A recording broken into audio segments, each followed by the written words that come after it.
Yes, Jason Stewart, you want to get in. Hey, I have a question for you and Dan. Do you guys feel a little bit more naked this morning or today than you have the past few years? Why, with no check mark? Yeah. No, Twitter erased verified check marks for over 20 million people today. Yes. Do you feel a little less complete? Same as it ever was. I think it's a bunch of crap. I just do. So I have to buy a blue check mark? No, I'm serious. It's a question. I have to buy it. What does it cost? $8 a month. So 8 times 12 is $96. Is there tax in that purchase? I'm not sure. I'm sure if you ask Scott Shapiro, you could write it off. Well, I mean, the question becomes, can I lock in at $8 a month for like the next 10 years? Or, and I don't know, Twitter's around in 10 years. Or do I, does it matter? The issue with it is this, okay? If we're all the same on the platform, then whose comments actually matter, right? And what it does is it empowers the masses who are complete and total buffoons and want to parachute in on any conversation. And again, maybe that is the whole idea of Twitter initially, and Elon and his crew are trying to get back to it. But you have to have people that their opinion matters more than others. Otherwise, this has always been my trouble with like Hollywood News. Like, well, Joan 2345 is offended by the dress that Jennifer Aniston is wearing. Becky 2916 _ thinks it's awesome. You go, girl. Right? Like, why do we care about some random? We don't know who they are. We don't know anything about them. Their opinions don't matter. And yeah, my opinion matters more than some random. Sorry. Am I speaking out of turn? I don't know if I look at it that way. Like, I just look at Twitter for what it is. And if that's what's going on in that community, I think that we in this profession, not only in this, I guess, genre of sports world, benefited greatly from it and the greatness of Twitter and what it provided content-wise, how you could follow your favorite teams, get all of that information out, talk to fans about your favorite teams. I think during its peak, and I don't think it's at its peak now, but really, evolved into something that was really, really good and really, really great, but there was never that expectation of it for that to become that. Just kind of naturally became it, and then it just took a different turn. So that's how I view it. Like, I mean, and I'll use NFL insiders for this specific example of, they were able to really make their name on this platform and become as popular as they are because of the information that they provided. And I don't think that that's what Twitter ever intended to be. And so, like, I look at it from that aspect of, man, how great was that you could just find out instantly that a player got traded because Adam Schefter or Ian Rappaport ended up reporting it. And you knew it maybe more than, just at the same time as everybody else did. And I think that that was neat. That was unique. But that's not how it always was. So that's why I just kind of feel like it evolved into something that was really, really great. And then now has maybe taken a turn where, it's going to make my job a little bit more difficult. I don't know how, much more active I'll be, but the fact of losing a blue check mark doesn't really bother me. Jay Stu? I purchased my check mark last week. I have the opposite story. I have been battling with @verified for years, as I've watched people with much lesser a profile than I've had. I joined early 2009. I've been on it forever, and I did everything Verified told me to do to get a check mark, and they never gave me one. Then after a while, I just gave up. So for people like me, this is a chance to become verified. The problem is I feel dirty because, to your point, Doug, Corvette guy 2121 is also verified. So that I'm one of the masses when I was attempting to be in this kind of club of verified people that kind of validated our careers in this business, right? Having a blue check mark in sports talk radio just kind of validated our existence, for a lack of a better phrase. And by the way, Dan, to your point, sports talk radio has been great for Twitter. Twitter's been great for us, but I think, how many times is Twitter mentioned on a daily basis by sports talk radio? We've raised their platform almost as much as they've raised ours. Really? You really think it's even? I do. I think it's been what do you call it? Mutually beneficial? Yeah, I really do. For us. Who do you think benefits more, Dan? I think we do. Yeah. I think we benefit a lot from it. I think it's a great platform to send out all your stuff. I think it's a great platform to gather, follow people who you respect in the news gathering, news writing, story writing. I mean, remember, like back when Lee Jenkins ran for Sports Illustrated, those stories would spread like wildfire. By the way, he works for the Clippers too right now. What a waste of an amazing talent that he writes like for their website. I don't know. Anyway, so I would say I would be with Dan on this one. I think we have benefited more from Twitter than Twitter's benefited from us. My favorite part of Twitter is when a big game's being played and you open it up and I use TweetDeck and you follow people that you respect. Again, usually people with blue check marks that, or they're in the industry. And it's like you're at a sports bar and the guys that really know what they're talking about are all sitting up at the bar. And there are other people that are in the periphery, but they don't get to be really part of the discussion. They can comment on the discussion. I think that's pretty much lost. I don't think as many people hop off of it as someone leads you to believe. But once you start making people pay for things, it completely changed the dynamic.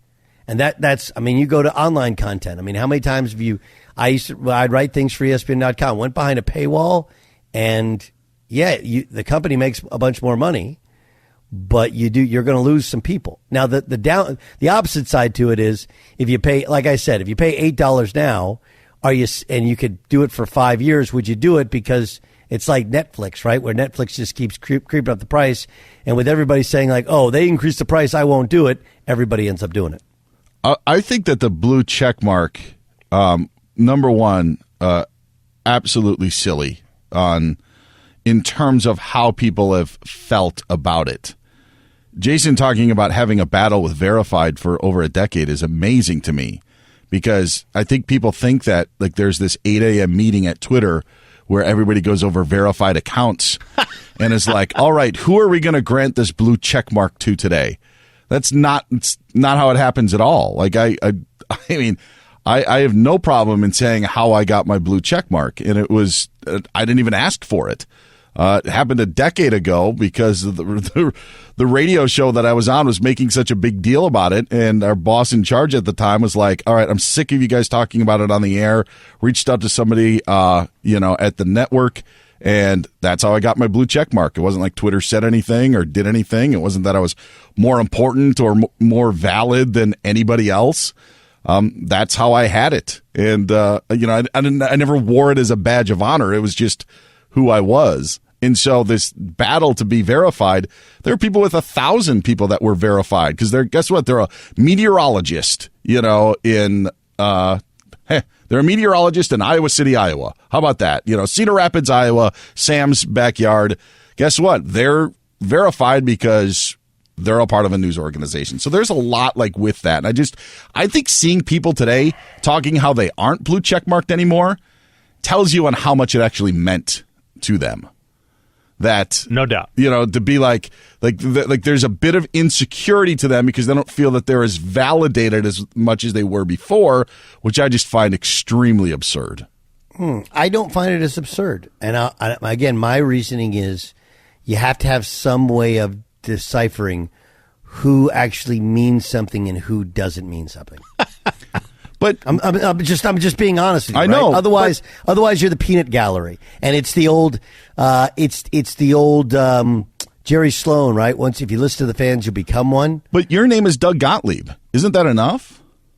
Like, you're Doug Gottlieb. Yeah, I appreciate that, but I don't think I'm also reasonable with the understanding. You ever check out your metrics, right? With your profile views when you send out a tweet. There's lots of people who never heard of me before. And look, that's okay. This is not a search for relevance, but yeah, I mean, I don't know. I think when it'll be interesting to see what happens. As of now, I'm not going to buy one unless my boss tells me to do it, or somebody who says business-wise, this is what you need to do. Nobody's really giving me any guidance. I like Twitter. I think there's some downside to it. I think I'll be totally honest with you. There have been moments in my life where I've been too engaged in it and missed part of the rest of my life, my real life. And I've tried to do a better job. Like last night, like Jason had some troll who was mad about his Mookie Betts comment, who wanted to make it about race. He's like, "Did you see that?" I was like, "Honestly, no." It was one of the first nights I can remember in a long time where I was watching sports and hanging out with my kids, and I wasn't on Twitter. And it wasn't anything personal. It wasn't like I was mad about a blue checkmark being. I didn't even know. I thought today was 420 day. I was just wondering how many people would make, does that lose the luster now that it's legal in some states? Like, I didn't even realize it was blue checkmark today until somebody mentioned it, and I looked at my phone. I was like, oh, mine's gone. That's weird. Now everybody's the same. But my point is that I'm fully aware that there is some downside to Twitter. There's some amazing. I'll give you an amazing thing. 2 nights ago, my daughter Grace, she was at an impasse. She didn't know how to do quadrants in Algebra 2 Trig, and she really struggles with this teacher that she's had. She's in a smaller school, and same teacher she had as a freshman, she now has as a junior. And so I put out the problem she was struggling with, and it was amazing. You got like 10, 15 people you don't know giving you possible solutions and how you find it. And there is a lot of good to the app. But there's also some negatives to it, and I think that one of the negatives we're going to find is that every comment shouldn't be judged the same. Some people do you have the right to comment on anything, but for it to be part of a discussion, I don't think it should matter. Do you think anybody that is paid for a blue check mark has their word now is worth more? Because it's different. Be, but it will be. It shouldn't be, but it will be. I don't think it will at all. I think we all know why it is. They paid $8. Yeah. I don't agree with your position, Doug, but I understand your position. Right. You have many more followers than I do, and so maybe I can't relate in a certain spot. But I also I don't think that anybody who now has a blue check mark is now elevated to a status where I should believe it. I think the removal of the blue check mark is just even the playing field. In the sense of, I totally guess, agree there. That part we totally agree. Yeah. Sorry, I'll let you finish. It's even the playing field in regards to. Go ahead. Yeah. No, just of their comments. Like, I don't think anybody is gaining anything from having a blue check mark. If anything, it may be, to your point, as I said, like, you may feel different because you have a lot more followers. Your platform is a certain way. But no, I just don't. It's not about the followers. It's about that everybody's comments can be judged the same. To where now you're like, wait, who is this? And I get that, like, you can click on the profile and see some people are legitimate. And I would also contradict myself, a conversation Jason and I had off air, which is, some media members, we don't deserve, we're doing things that in a fashion which I don't think deserves the special treatment of the media, in that we're covering similar stories differently based upon what garners the most attention. Maybe that's always happened, but so I understand that, like, look, some people in the media, just because you're in the media doesn't mean you deserve the rights. But there is a little bit more of a, like, I learned very early on, and I learned really at CBS. Like, CBS got mad at me because I would reply to people, and they're like, "Don't reply to people; they don't matter." I was like, well, I don't know. That's kind of not the platform. It's like an open discussion.